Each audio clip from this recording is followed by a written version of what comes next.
코로나19가 전 세계에 유행한 지 벌써 2년이 넘었습니다. 2020년 2월 달에 이제 거리두기 이런 거 시작했으니까 만 2년이 된 거죠. 코로나의 이 대유행은 우리의 많은 부분들을 바꾸어 놓았습니다. 가장 큰 변화는 마스크 없이는 아무것도 못한다라는 거죠. 예배를 드릴 때에도 무엇을 하든지 마스크를 쓰고 있어야 되는 이런 상황입니다. 또 비대면이 이제 일상이 되었죠. 학교의 수업도, 직장의 업무도, 교회 예배까지 이 비대면으로 드리는 것이 자연스러워졌습니다. 이제는 서로 직접 만나지 않아도 생활하는데 큰 불편함이 없을 정도로 많은 부분들의 변화가 일어났습니다. 이 코로나는 우리의 신앙생활에도 많은 변화를 가져왔죠. 가정에서 예배하는 게 자연스러워졌습니다. 예전에는 꼭 예배의 자리에 참여해야만 했는데 이제는 언제나 어디서나 보고 들을 수 있는 그런 상황이 된 거죠. 꼭 실시간이 아니어도 자기가 원하는 시간에 예배도 드릴 수 있고 성경 공부도 할 수 있고 여러 가지 일들에 참여할 수 있습니다. 요즘은 메타버스라고 그래서 아예 가상 공간에서 수련회도 하고 세미나도 하고 만나지 않고도 모든 일들을 다 해결하는 그런 시대가 되었습니다. 우리 교회도 그동안 시간상 또 거리상으로 이 제약으로 인해서 예배에 참여하지 못하시는 분들이 또 온라인 예배와 영상을 통해서 쉽게 예배에 참여할 수 있게 되었다고 말씀하시는 분들도 많이 있습니다. 지금 이 시간도 이제 영상으로 예배드리는 분들이 있지요. 이런 상황 가운데 특별히 코로나라는 이 전염병의 유행을 겪고 있는 우리들에게 오늘 레위기의 말씀은 그야말로 너무나 마음에 와닿는 적절한 말씀이라고 할 수 있습니다. 왜냐하면 전염병에 대한 이야기이거든요. 우리는 전염병을 통해서 자신을 구별하고 또 감염으로부터 자기를 지킨다는 것이 어떤 의미인지를 요즘 너무나 실감하고 있잖아요. 감염될까봐, 확진될까봐 우리가 철저하게 자신의 주위를 돌아보고 또 감염의 위험이 없는지 확인하고 만났으면 씻고 또 격리하고 이런 전염의 가능성과 분명한 거리를 두는 이 전염병에 대한 아주 매우 강한 경각심을 가지고 살아가고 있지요. 오늘 레위기가 말씀하는 이 전염병에 대한 이야기가 바로 그런 상황입니다. 정결함과 구별됨, 거룩함을 지키는 것에 대해서 이야기하면서 전염병에 대해서 이야기합니다. 전염병을 대하는 모습을 보면 오늘 우리의 시대와 너무나 비슷하다 하는 것을 우리가 깨닫게 된다는 것이죠. 특별히 하나님은 이스라엘 백성들이 정결하고 거룩하게 사는 방법을 가르쳐 주시기 위해서 레위기의 말씀을 주십니다. 그래서 제사를 통해서 하나님께 나아가는 방법을 말씀해 주셨죠. 죄를 해결하고 어떻게 하나님 앞에 설 수 있느냐, 또 제사를 진행할 수 있도록 제사장을 따로 세우시고 그들을 위한 규례를 알려주시는 내용이 쭉 이어져 왔습니다. 또 하나님은 제사만이 아니라 그들의 일상, 모든 삶의 부분들이 구별되고 거룩하기를 원하시는 마음으로 음식에 대한 구별에 대해서 이야기했었고요. 또 이스라엘 백성들이 삶에서 지켜야 될 것들을 이제 하나하나 가르쳐주고 있습니다. 11장에 보면 그들이 먹는 음식에 대한 기준에 대해서 말씀하죠. 먹을 수 있는 것과 먹을 수 없는 것, 그러니까 정결한 것과 부정한 것에 대해서 이야기합니다. 이것은 그 음식 자체가 부정하다, 정결하다 이 얘기를 하는 게 아니라 음식에도 기준이 있어야 된다는 것이죠. 아무렇게나 아무 것이나 함부로 먹어서는 안 된다는 것을 말씀하는 겁니다. 그러니까 우리는 예배 드릴 때, 제사할 때, 하나님 앞에 나아갈 때만 거룩을 생각하는 것이 아니라 삶의 모든 현장에서 음식 먹는 순간까지도 하나님의 백성으로 거룩함과 정결함을 생각하며 살아야 되는 그런 존재라는 것을 말씀하는 겁니다. 그것을 통해서 하나님은 먹는 음식부터 정결함과 부정함이 있음을 알려주시고 그것을 통해 이스라엘 백성들이 하나님의 기준을 따라 구별된 삶을 살아가기를 가르치신다 하는 것이죠. 그래서 오늘 우리도 마찬가지입니다. 우리가 구약의 이스라엘 백성들처럼 음식을 구별해서 먹을 필요는 없지요. 구약에 나오는 부정한 음식 먹으면 안 된다. 그렇지 않습니다. 상관없습니다. 왜냐하면 예수님께서 이 땅에 오셔서 새로운 기준을 주셨죠. 하나님이 만드신 모든 것은 선한 것이기 때문에 감사함으로 먹으면 된다고 말씀하십니다. 음식 자체가 문제가 아니라는 것이죠. 그래서 입으로 들어가는 것이 우리를 더럽게 하는 것이 아니라고 분명하게 말씀하십니다. 다만 사도 바울이 말한 것처럼 모든 것을 먹을 수 있고 모든 것을 할 수 있지만 무엇이 하나님께 영광이 되는지 무엇이 다른 성도와 이웃에게 유익한지를 생각하며 우리가 하나님의 백성답게 살아가야 된다 하는 것이죠. 구약의 레위기에 나오는 음식의 규정이나 정결에 대한 규례들을 지금 그대로 지킬 필요는 없지만 그 의미는 지켜야 된다는 것이죠. 방법은 달라졌지만 내용은 똑같은 거예요. 하나님의 백성으로 구별된 삶을 살아간다. 하나님의 기준을 따라 하나님의 백성답게 살아가는 것이 오늘 우리에게 원하시는 정결함의 기준이라는 것이죠. 자, 오늘 본문은 바로 이런 정결한 것과 부정한 것을 가르치는 가르침 중에 특별히 전염병에 대한 이야기를 합니다. 오늘 본문에 나오는 전염병은 이제 한마디로 나병이라고 이제 나오는데요. 본문에 나오는 이 나병은 우리가 생각하고 있는 이제 한센병, 옛날에 문둥병이라 그랬죠. 한센병이라고 얘기하는데요. 그 나병을 말하는 것이 아닙니다. 본문의 내용을 정확하게 살펴보면 나병에 대한 것이 아니라 나병 같은 것이라고 얘기하고요. 또 나병에 대한 이야기를 하면서도 사실은 그 내용을 보면 이 나병에 대한 얘기가 아닌 것들이 많이 있습니다. 그래서 본문에도 우리 성경에도 보면 2절에 이 나병이라는 단어 앞에 표시가 있죠. 1이라고 숫자가 있고 밑에 보면 설명이 달려 있습니다. 그러니까 넓은 의미로 악성 피부병을 뜻함이라고 설명을 달아놓습니다. 그러니까 오늘 본문에 다루는 나병은 나병과 같은 심각한 전염성 피부병에 대한 모든 것들을 이야기한다. 이렇게 읽으시면 됩니다. 본문의 내용이 우리가 알고 있는 이 나병이 아니라는 것에 대한 설명은 여러 가지가 있는데요. 간단히 정리하면 일단 병증이 다릅니다. 우리가 알고 있는 나병, 한센병과 오늘 본문에서 설명하고 있는 병의 모양이, 병증이 다르다는 것이죠. 결정적으로 나병은 치료가 안 되는 병입니다. 물론 이제 최근에는 치료제가 개발되어서 치료가 가능하지만 이건 최근의 얘기고 이전까지는 불치병입니다. 나을 수 없는 병인데요. 오늘 본문에 보면 이제 병이 나았을 상태, 병이 완치된 상황에 대해서 계속 이야기하기 때문에 이것이 나병에 대한 이야기다라고 단정 지을 수 없다라는 것이죠. 또 나병은 이제 사람에게 주로 나타나는 병인데 이제 우리 레위기 말씀을 읽다 보면 이 나병이라고 이야기하면서 이게 사람만이 아니라 옷이나 가죽에도 있다 이렇게 이야기하거든요. 그러니까 이제 이것은 우리가 생각하는 나병과 좀 다르다라는 것을 염두에 두고 말씀을 읽으시면 이제 혼돈하지 않을 수 있습니다. 정리하자면 본문에 나오는 나병은 전염성이 있는 악성 피부병이나 또 곰팡이에 의한 오염 이런 모든 것들을 포함하는 그런 의미로 생각하고 말씀을 읽으면 됩니다. 자, 그러면서도 이제 말씀을 읽다 보면 몇 가지 의문이 생겨요. 첫 번째는 왜 많은 질병 중에 나병일까 하는 겁니다. 그래서 나병을 읽으면 죽음에 이르는 무시무시한 그런 전염병이지만 말씀드린 대로 여기 나오는 내용을 보면 이게 꼭 죽음으로 연결되는 다 죽는 이런 병은 아닐 수 있다는 것을 우리가 생각해 볼 수 있다는 것이죠. 그럼 이보다 더 심각한 질병들이 분명히 있을 텐데 그럼에도 불구하고 나병이라는 병을 가지고 이 부정함에 대해서 정결함에 대해서 다루고 있다 하는 겁니다. 사실 증상으로 보면요. 오늘 본문에 나오는 이 악성 피부병들, 나병들은 오늘날 우리가 생각하기에는 그렇게 심각한 병이 아닙니다. 많은 학자들이 여러 가지 이야기를 하는데 이것이 피부에 변형이 오거나 변색이 오거나 이런 여러 가지 그런 어떤 피부병일 것이다 이렇게 이제 추측하는 경우들이 많이 있습니다. 근데 그 당시 사람들에게 생각해 보면 이건 오늘 우리 얘기고요. 그 당시 사람들에게 생각해 보면 이건 매우 심각하고 위험한 전염병으로 그들을 두렵게 했을 겁니다. 피부가 파이고 부패하고 썩고 막 이러는 일들이 일어나면 그건 당연히 그들 가운데 공포의 대상이 되고요. 더군다나 그것이 전염되기 때문에 그것을 바라보는 시선들은 이 두려움이었을 것이죠. 그래서 그런 의미에서 이것이 나병이라고 번역하는 것은 어떤 의미에서 합당할 수도 있다는 것이죠. 증상만 보는 아니지만 그 내용, 그들이 생각했던 상황, 이 병에 걸리면 그리고 나병으로 진단받으면 쫓겨나야 되고 격리돼야 되고 이런 상황들을 생각해 보면 이것이 오히려 오늘 우리들에게는 나병이라고 보면 이것이 그런 의미가 있겠구나라는 것들을 오히려 쉽게 받아들일 수 있는 그런 표현이 될 수도 있습니다.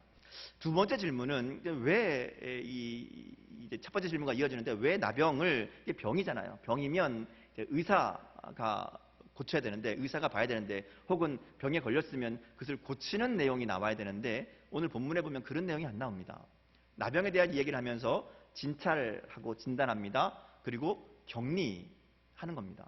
여기에 대해서 치료에 대한 이야기가 나오는 게 아닙니다. 그러니까 이것은 병에 대한 이야기를 하면서 의료적인 내용을 이야기하는 것이 아니라 제의적인 이야기를 하는 겁니다. 그래서 제사장이 이것을 확인합니다. 제사장이 이 사람이 제의적으로 말하자면 하나님 앞에 나와도 되는지 안 되는지, 하나님께 제사를 드려도 되는지 안 되는지 이거 판단한다는 것이죠. 그래서 이 제사장이 하는 일은 치료가 아니라 진단과 격리이죠. 그들은 단지 병의 상태를 확인하고 정결한지 부정한지를 확인한 다음에 이게 전염병인지 이게 말하자면 나병인지 아닌지를 확인하고, 나병이면 격리시키고 아니면 이제 다시 생활할 수 있도록 쉽게 하고 다시 공동체에 들어올 수 있도록 이 판단해주는 일만 제사장들이 한다 하는 것이죠. 그러니까 병에 걸린 사람의 치료의 목적이 아니라는 것을 분명하게 알게 됩니다. 또 14장 말씀을 보면요, 이 병이 나았을 때 그러니까 말하자면 이렇게 부정하다고 진단받고 공동체에서 격리되었던 환자가 회복되면 다시 또 제사장이 옵니다. 그래서 확인받는 거예요. 이 사람이 깨끗해졌나 깨끗해지지 않았나, 그래서 다시 공동체에 들어올 수 있나, 다시 예배에 참여할 수 있나, 이거 확인받도록 하는 거거든요. 그러니까 이 전염병에 대한 이야기를 다루면서 하나님이 들려주시는 이야기는 이것을 어떻게 고치고 어떻게 치료하고 이 얘기가 아니라 걸렸을 때에 어떻게 격리해야 되는가, 그리고 그것을 판단하는 기준이 뭔가, 이런 얘기들만 있다 하는 것이죠. 그러니까 이런 내용을 정리해 보면 전염병에 대한 오늘 하나님의 말씀은 이것이 이런 진단이나 조치가 의학적인 문제가 아니라 제의적인 문제라는 겁니다. 이것은 하나님 앞에 그 백성들의 거룩함을 판단하는, 그들을 지키는 것에 대해서 이야기한다는 것이죠. 이게 레위기의 공통적인 주제입니다. 앞에서 음식과 관련된 말씀을 통해서 본 것처럼 하나님은 전염병을 통해서도 백성으로 하여금 분명한 기준을 가지고 구별된 삶을 살아가기를 원하시는 것을 말씀하는 겁니다. 그래서 특별히 본문에 나오는 이 나병은 단순히 그냥 피부병, 악성 전염병 이런 의미로만 볼 것이 아니라 오늘 우리가 읽을 때에는 이 나병을 우리 가운데 들어오는 죄로 바꾸어서 읽을 수 있습니다. 왜냐하면 이 본문에 나오는 나병의 특징이 꼭 죄의 특징을 그대로 보여주고 있기 때문에 그렇습니다. 그리고 아까 말씀드린 것처럼 이것이 의료적인 문제가 아니라 제의적인 문제이기 때문에 우리 가운데 죄로 인해 우리가 더러워지고 우리가 죄로 인해 부정해지는 것에 대한 말씀으로 읽을 수 있다 하는 것이죠. 하나님의 관심이 거기에 있는 거예요. 하나님은 이스라엘 백성들에게 그들이 직접 경험하는 전염병을 통해서 그들이 지켜야 되는 정결함에 대해서 가르쳐주고 있다, 이렇게 볼 수 있는 것이죠. 오늘 말씀을 통해 우리는 이 나병을 확진하는 방법, 나병을 다루는 과정을 통해서 오늘 우리가 어떻게 죄를 다루고 우리의 정결을 지켜나가기를 원하시는지를 배울 수 있게 된다 하는 겁니다. 자, 본문을 보면요, 이 나병으로 판단하는 몇 가지 기준에 대해서 이야기합니다. 이럴 때는 이게 이렇게 되면 이런 모양이면 쫙 여러 가지가 굉장히 복잡하게 많이 나옵니다. 근데 간단하게 정리해 보면 이런 내용이에요. 병증이 계속 진행되면 부정한 겁니다. 그러니까 피부병이 발생을 했어요. 근데 멈춰 있는 것이 있을 수 있고 진행되는 과정이 있을 수 있죠. 계속 번진다든지 계속 상처가 깊어진다든지 이런 진행 중이면 부정합니다. 이거 이제 부정이라고 판단하고요. 병증이 멈추거나 온몸에 다 퍼져서 더 이상 진행되지 않으면 부정하지 않습니다. 여기 보면 머리끝부터 발끝까지 다 퍼졌다, 그럼 부정하지 않다 그러는 거예요. 이게 좀 이해가 안 되는 거죠. 이를 나병으로 생각하면 온몸이 다 퍼졌으면 전체가 다 부정한 건데 그렇게 얘기하지 않습니다. 부정하지 않다, 이렇게 얘기하는 겁니다. 이게 무슨 의미인가 하면요, 이 다 퍼졌다는 얘기는 아물었다는 얘기입니다. 그러니까 피부병에 상처가 나서 상처가 이제 아물어서 굳었으면 그러면 부정이 끝난 거예요. 부정하지 않다, 이렇게 이제 이야기하는 것이죠. 그리고 생살이란 말이 나오잖아요. 생살이란 말은 새로운 살이 돋았다는 얘기가 아니라, 말하자면 깨끗한 살이 나왔다는 얘기가 아니라 상처 부위가 터지거나 곪은 것이 이렇게 드러나서 안에 있는 이 환부가 나타나는 것을 의미하는 것으로 보면 됩니다. 그러니까 상처가 아물어서 딱 굳어서 끝이 이게 희게 되었다는 얘기는 다 굳었다는 얘기인데요. 그러면 이제 부정하지 않다는 거죠. 근데 만약에 그것이 들춰지거나 안에 터지거나 해서 생살이 나오면, 그 안에 것들이 터져 나오면 그럼 부정하다, 이렇게 이제 얘기하는 거죠. 그러니까 우리가 그런 의미로 말씀을 읽으면 이 상황을 이해할 수 있습니다. 그러니까 진행 중이면 부정한 거예요. 근데 멈추거나 끝났으면 부정하지 않다, 이렇게 이야기하는 것이죠. 자, 그러면서 이 진단하는 과정이 굉장히 신중합니다. 제사장이 봐서 명확하지 않으면 7일을 다시 격리합니다. 봤을 때 분명하게 이거 부정한, 말하자면 나병으로 우리가 볼 수 있는 그 병이다, 이렇게 판단이 되면 바로 격리 조치를 하지만 이 보니까 좀 애매하다 말이죠. 그러면 7일을 다시 격리하게 합니다. 판단하지 않고 기다리죠. 7일 후에 확인했는데도 또 여전히 애매하면 다시 7일을 격리합니다. 그리고 나서 이제 큰 차이가 없으면 그러면 제사장은 그 사람이 깨끗하다고 선언하고 옷을 빨게 하고 다시 공동체로 들어오게 합니다. 이렇게 한 다음에도 물론 나중에 다시 병이 퍼지거나 병증이 나타나면 부정하다고 진단하고 격리하는 것이죠. 자, 이런 병에 대한 진단과 대처 과정은 죄에 대한 우리의 자세를 깨닫게 합니다. 본문에 나오는 이 나병에 대한 설명들이 죄의 특징과 비슷하다고 했잖아요. 전염병이나 죄나 전염됩니다. 죄는 가까이 하면 물들게 된다는 것이죠. 전염병이 우리가 코로나 걸린 사람 옆에 가면 같이 전염되잖아요. 마찬가지로 죄가 그렇다는 겁니다. 죄에 가까이 있으면, 죄를 짓는 사람들과 가까이 있으면, 죄의 자리에 머물러 있으면 죄가 물들게 된다는 것이죠. 그래서 시편 1편에 유명한 고백이 있죠. 복 있는 사람은 악인과 죄인과 오만한 자와 가까이 하지 않는다. 죄는 전염되기 때문에 그렇습니다. 또 죄는요, 처음에는 잘 분별이 되지 않습니다. 우리 중 누구도 처음부터 죄를 짓겠다고 마음먹는 사람은 없지요. 처음엔 다 괜찮다고 생각합니다. 이 정도는 죄가 아니라고 생각하지요. 그리고 스스로 죄를 잘 다스릴 수 있다고 생각합니다. 근데 전염병이 그렇듯이 죄는 우리도 모르는 사이에 이미 잠복하고 있다는 것이죠. 우리가 아무리 조심해도 이 죄가 숨겨져 있기 때문에, 우리가 잠복기가 있다 그러잖아요.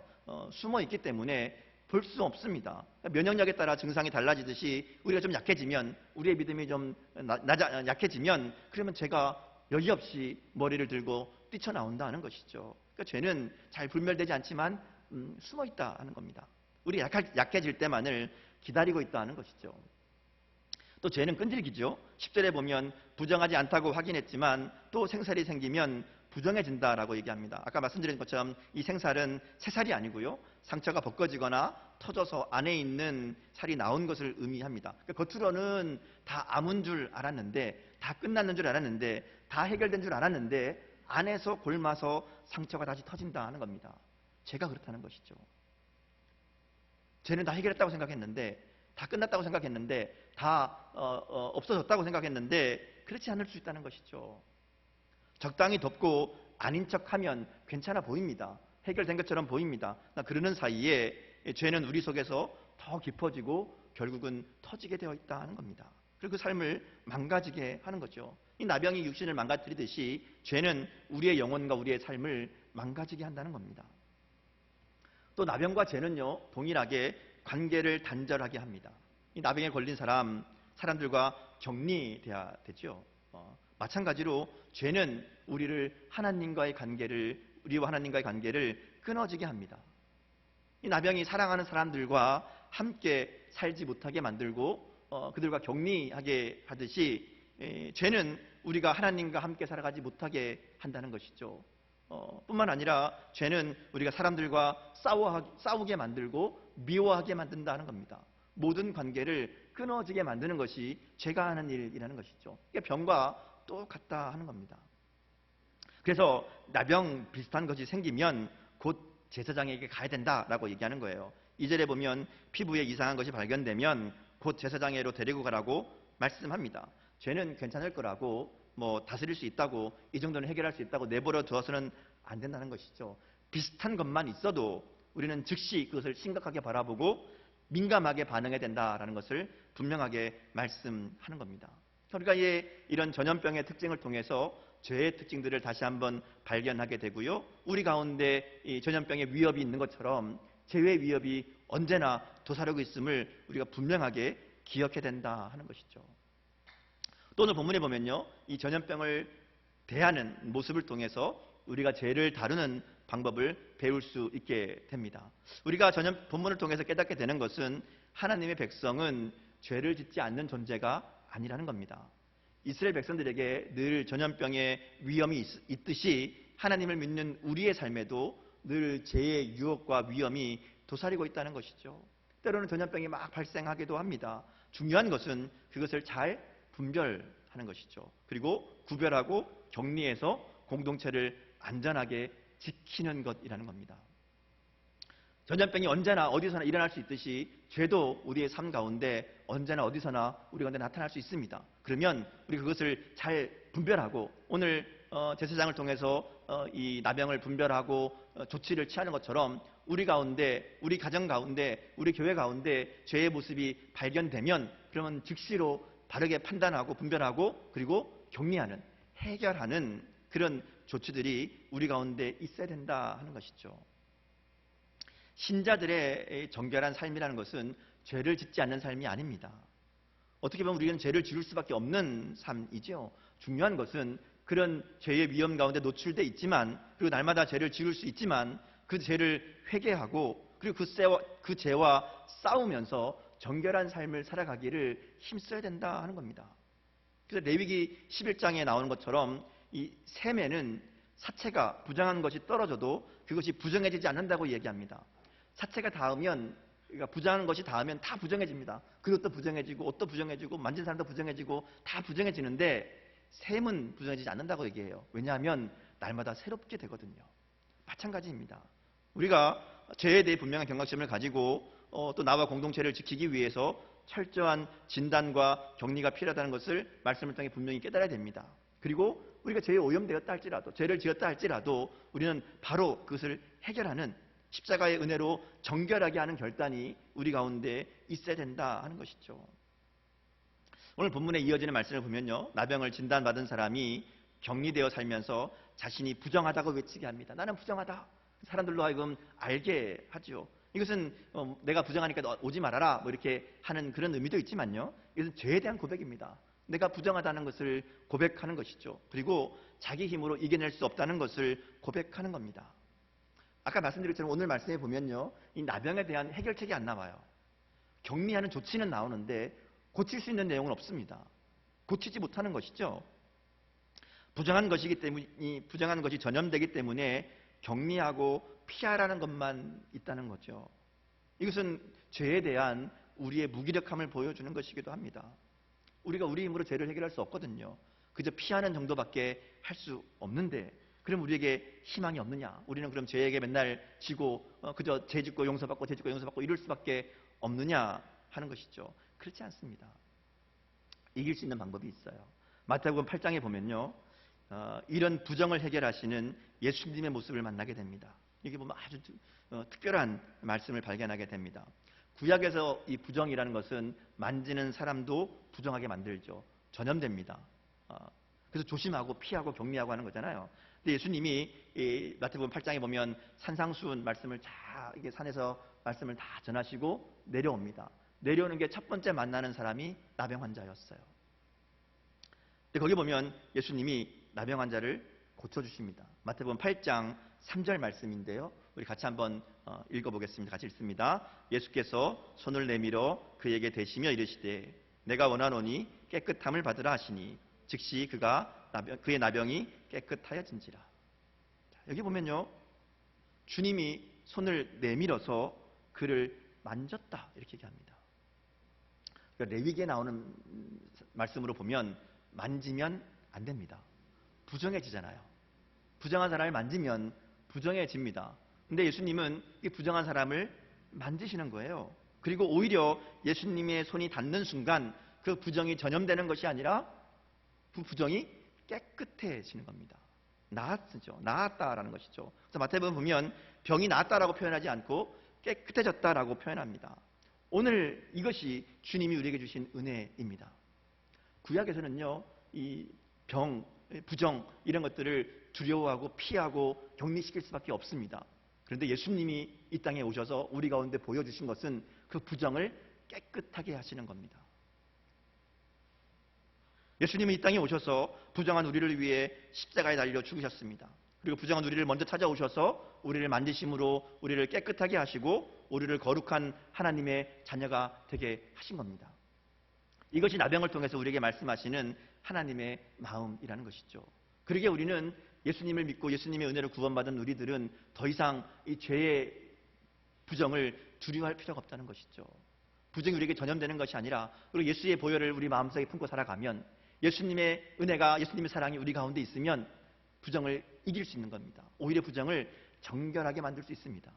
우리 예수님을 닮은 삶으로 예수님의 말씀을 붙잡고 나아가면 우리의 삶의 죄의 문제들을 이겨낼 수 있다 하는 것이죠. 코로나라는 전염병을 통해서 우리가 죄의 실체를 더욱 분명하게 깨달을 수 있기를 원합니다. 우리가 우리의 몸을 감염으로부터 지키기 위해서 애쓰잖아요. 뭐 이 방역 조치하고 뭐 깨끗하게 하고 마스크 쓰고 하는 것처럼 우리의 삶이 죄에 감염되지 않도록 잘 분별하며 최선을 다해서 우리의 마음과 삶을 지켜야 됩니다. 우리는 전염병은 두려워하면서 죄의 이 전염은 두려워하지 않고 살고 있는 것은 아닌가 하는 것이죠. 내가 손으로 하는 일이나 내 발이 가는 곳이나 내 말이 나가는 혀나 내 마음에 생각하는 것이나 만나는 모든 사람들, 그 모든 상황들을 통해서도 우리가 죄가 우리 가운데 들어올 수 있음을 항상 기억하고 깨어 있어야 됩니다. 그럼에도 불구하고 우리가 이 전염병에 감염될 수 있듯이 죄의 유혹에 넘어갈 수 있지요. 그럴 때는 주님 앞에 나아가야 됩니다. 우리 예수님이 우리에게 보여주신 십자가의 은혜를 의지하고 주님 앞에 나아가 죄를 고백하고 우리의 연약함을 긍휼히 여겨 주시를 구해야 됩니다. 그러면 주님의 손으로 우리를 만지시고 우리를 깨끗하게 하실 줄 믿습니다. 사순절을 보내면서 우리를 향한 주님의 이 사랑을 다시 한번 분명하게 깨닫게 되기를 원합니다. 전염병을 통해서라도 우리가 정결하게 되기를 원하시는 하나님의 마음을 알아서 우리의 마음과 생각을 지키고 우리의 삶과 행실을 거룩하게 하는 결단이 우리 가운데 있기를 원합니다. 마스크만 쓸 것이 아니라 죄로부터 우리를 지키겠다는 분명한 결단이 우리 가운데 있어야 됩니다. 그리고 주님의 사랑을 의지하며 오늘도 우리를 정결하게 하시는 그 은혜를 붙잡고 거룩한 하나님의 백성으로 살아가는 그런 저와 여러분 될 수 있기를 주님의 이름으로 축복합니다. 함께 기도하겠습니다.